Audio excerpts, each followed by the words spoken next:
All right, so let's move in our wood chip. Should I maybe change the working distance first?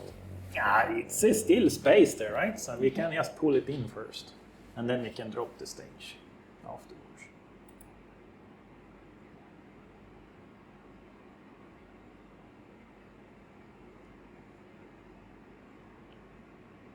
Yeah, so now you can try to focus. I guess the focus point is like 3-4 millimeters or something. How fast, what shall I say, the control is on the focus depends on which magnification you have also. So if one zooms out, it goes faster when you turn the wheel. Yeah, so if you focus now, it will be much more faster. Wow. That's great.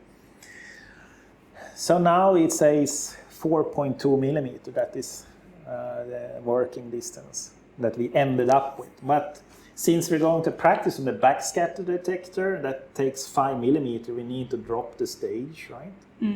So, and then we drop the stage to 10 millimeters, so we have plenty of space to insert the detector, and then we move it back up when we have sort of control of the situation.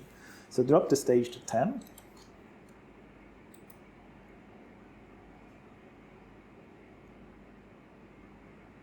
Right.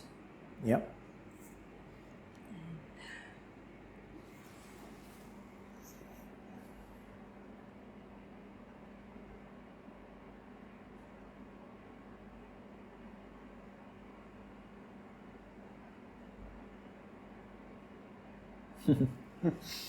All right, it's a little bit interesting sample we see here. You can do some auto contrast there if you want. As we said initially, this is a wood chip, and it has been sanded and grinded and then coated with iridium. But we can see some flickering there on the screen. So the coating has have a hard time to, what shall I say, prevent the charging here. So it could have been that this coating was done some weeks ago. So and then we reuse this old sample now. So since this wood chip is a quite what shall I say, organic materials, I think it could have been, the coating might have been degraded over time actually. That's why it looks a little bit. But we don't see any severe charging at least, and the image doesn't move around. So if you have severe charging problem, the image will look like it's moving like this, the drifting as we call it. And it's important to understand that the actual sample is not moving. It just looks like it's moving, and the reason why it looks like it's moving is that it is being charged up by the electron beam. And when the sample is charged up, then it starts to deflect the beam away from that area you're viewing. And when it deflects the beam, that is the same thing as when we talked about that we can do translation rotation of the beam instead of rotating the sample. So, but here it's what shall I say, an artifact that the charging is deflecting the beam involuntarily for us, and then it looks like it's moving. And the problem with this is that this is, what shall I say, a very uncontrollable process. So when we're scanning, in such a case, the image will deflect during the scan, and that will smear out everything and makes everything look ugly. But I think this is still workable for us to continue on it. So we are on 10 millimeter working distance. We can we see there's clear space. The detector takes just 5. So let's insert the backscatter detector. Push in? Yeah, you click on pushing. And then we can see on the screen. There is also a stop button there on the detector control that you can click if you see that there's something that possible that it crash into something. I mean, it is a scintillated detector, so it's made of glass, so it's not recommended to crash into things. And we can zoom out here also. Perhaps you saw it became dark in the screen. So here, if you just pull it out temporarily, you can see what's actually is the detector. So click stop there, and then you can do auto contrast.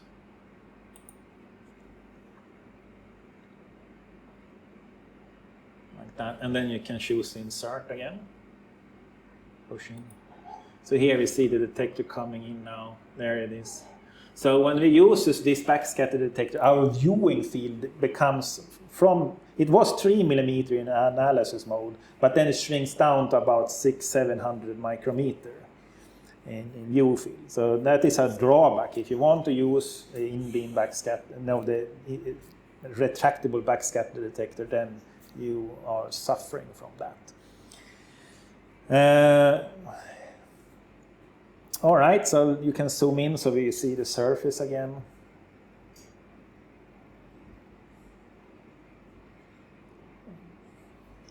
And then you can zoom in even further, so we have good control of the focus. It looks like it's good focus. We are on 10 millimeter now, and the detector takes 5. So, and when it comes to backscatter detectors like this, they are well, the signal is very depending on the distance towards the sample. So if you're very far away, you get very poor signal. So the detector is actually benefiting a lot to be close to the detector. And 10 millimeter, that means we are 5 millimeter below the bottom part of the detector. That's pretty long. You want to be at least on 7. So here we can see it's very important to have flat, nice horizontal surfaces. If there's very rough and things like that, then we can't get close to the detector. But this is a nice flat polished sample, so I think there's no problem coming up here to at least 7 millimeter. So go to 7. Sure. Since it's in focus, there's no problem changing the height to 7 millimeter now. And then we should have the mouse on the stop there when it goes, and look on the screen and see what's happening. And then you can check the focus.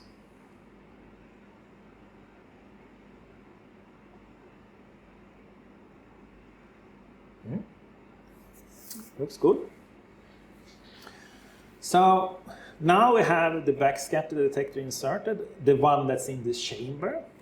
So, but we're still watching the secondary electron detector. That's the image that we have there on the screen. So I said initially that one can run all detectors simultaneously. So let's do that. We can turn that one on. So if you click on this A/B there, then we get 2 channels, channel A and channel B, and it automatically has selected the LE/BSC for channel B for us.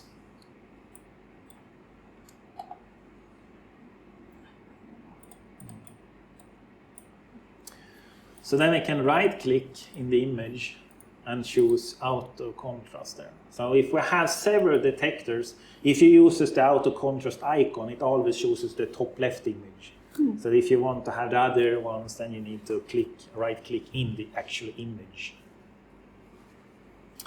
So this is nice. Now we actually see two what shall I say, informations provided. The left is the real-time image of the secondary electron detector in the chamber. The right one is the backscatter electron detector image. And both detectors are in the chamber. This machine also have 2 in-beam detectors. Just to demonstrate, we can turn on all 4. Now we are in analysis mode.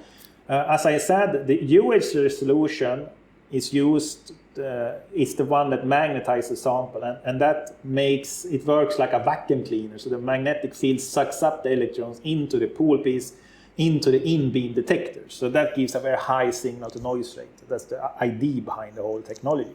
But we don't have to use the magnetic field. We can stay in analysis mode and use this detector, but we have very weak signal to them. But as a demonstration, it can be nice to see all 4 detectors at the same time. So let's do that. Take A, B, C, D.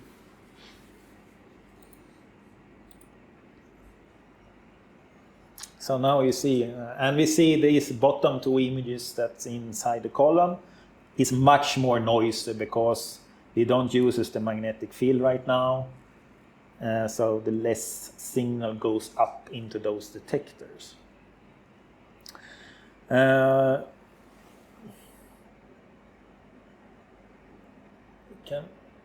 This is nice, perhaps.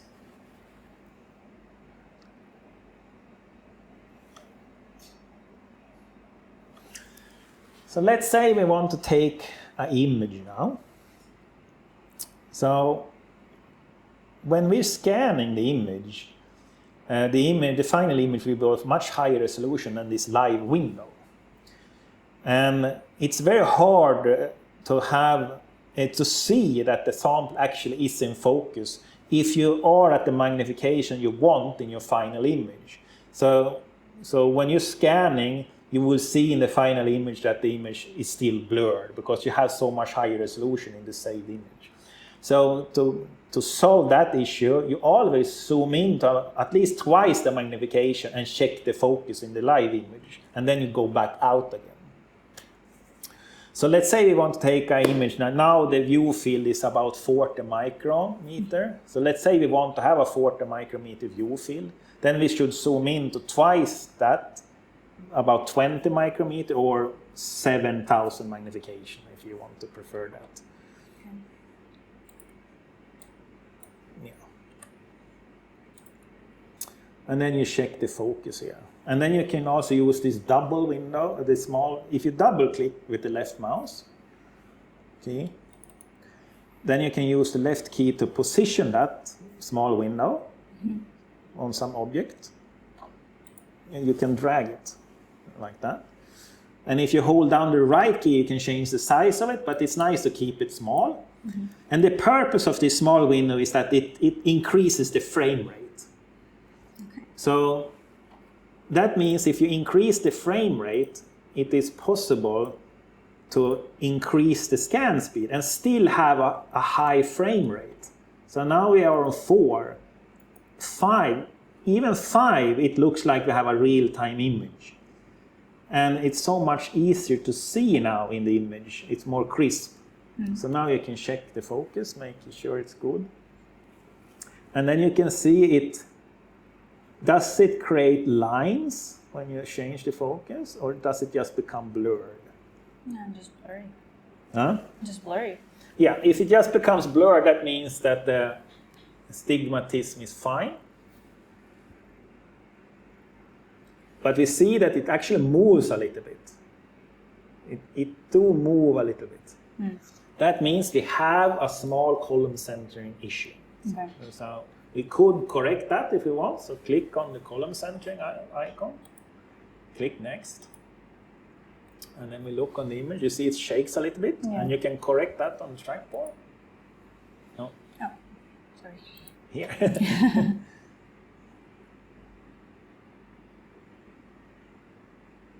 Take this other direction. Yeah, that's much better, right? Now I click next and click finish.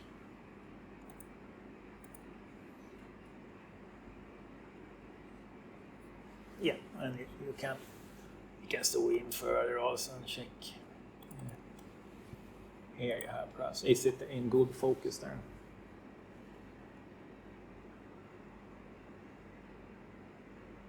No lines.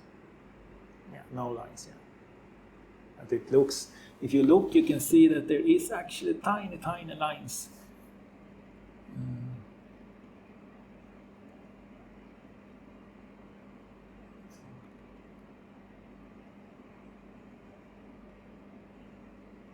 You see here, right? Okay, now I can see. So there is a small tendency of stigmatism in it. So we choose the midpoint where it forms the lines.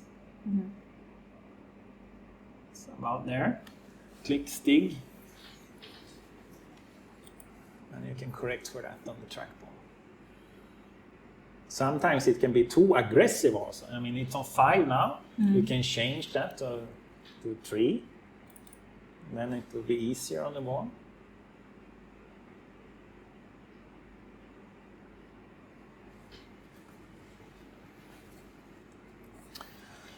So when we do this two-dimensional corrections. It can be worth to emphasize that on my little drawing board here. So it is something like this. We have a two-dimensional parameter, x and y, like that. And then if it is column centering or stigmatist doesn't matter, but let's say that here is the point. So this is, what shall I say, correct settings.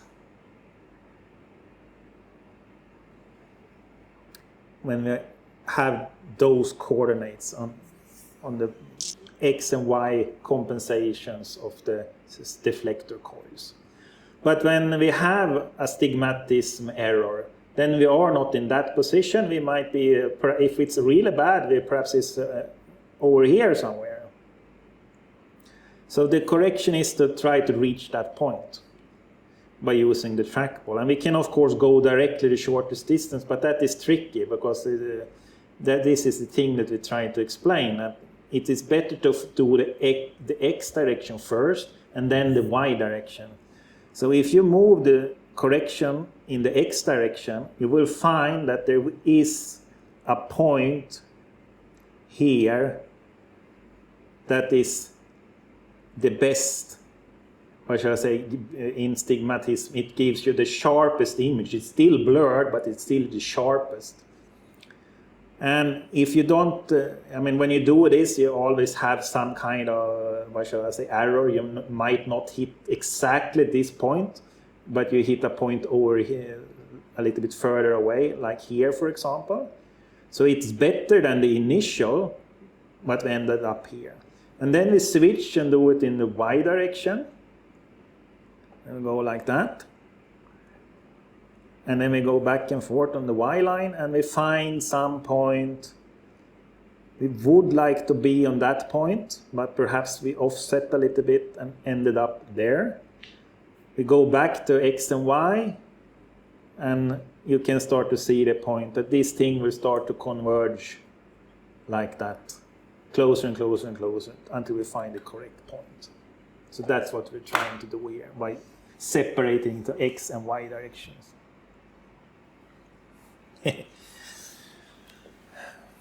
All right. What do you think? Shall we see if we can do it together?